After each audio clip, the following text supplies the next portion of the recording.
Homefront: The Revolution is an open-world first-person shooter set in an alternate universe where North Korea establishes control over the United States. And as the name suggests, it's up to you to spark a revolution in the city of Philadelphia. Despite this game technically being an open world, this unfortunately is actually a bunch of hub levels separated by travel points. This is not one massive map.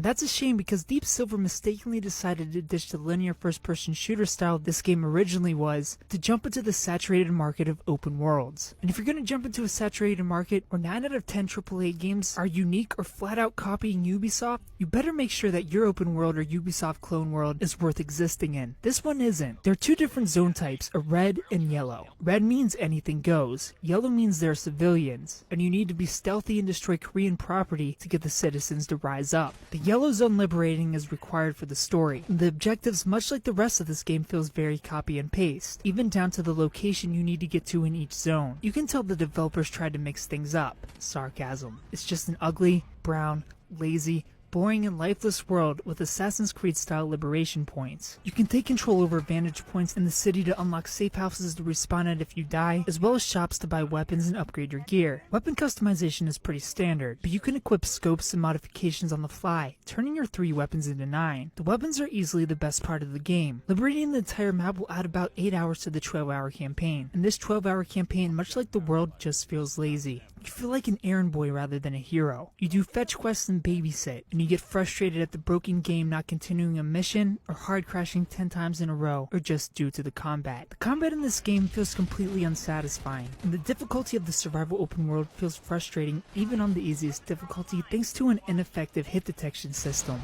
You don't feel wounded when you're about to die, which in a typical first-person shooter you would get an indication aside from a bloodied screen, like a slowed character or a limping effect, as a cue to take cover and heal up. Nothing like that exists here, which will have you dying seemingly out of nowhere. You also have to rely on med packs, which for some reason can't be crafted while explosives can. Makes no sense and also frustrating because health does not replenish itself. But if you're not a fan of hard crashes or just giving up on the frustrating single player, you can play with a friend in resistance mode, which will be fun for like 5 minutes. You can customize your character with a variety of options like male or female, until you've suffered long enough to unlock helmets to hide your generic face. There are 2 modes in resistance mode, attack or defend. The best part is, neither of these modes are competitive. They're both 4-player co-op modes where you either defend a position from enemies or you invade to complete an objective. Of course, either of these modes could have turned into a Killzone style competitive mode, but that would take too much effort. I give Homefront: The Revolution a 5.5 out of 10.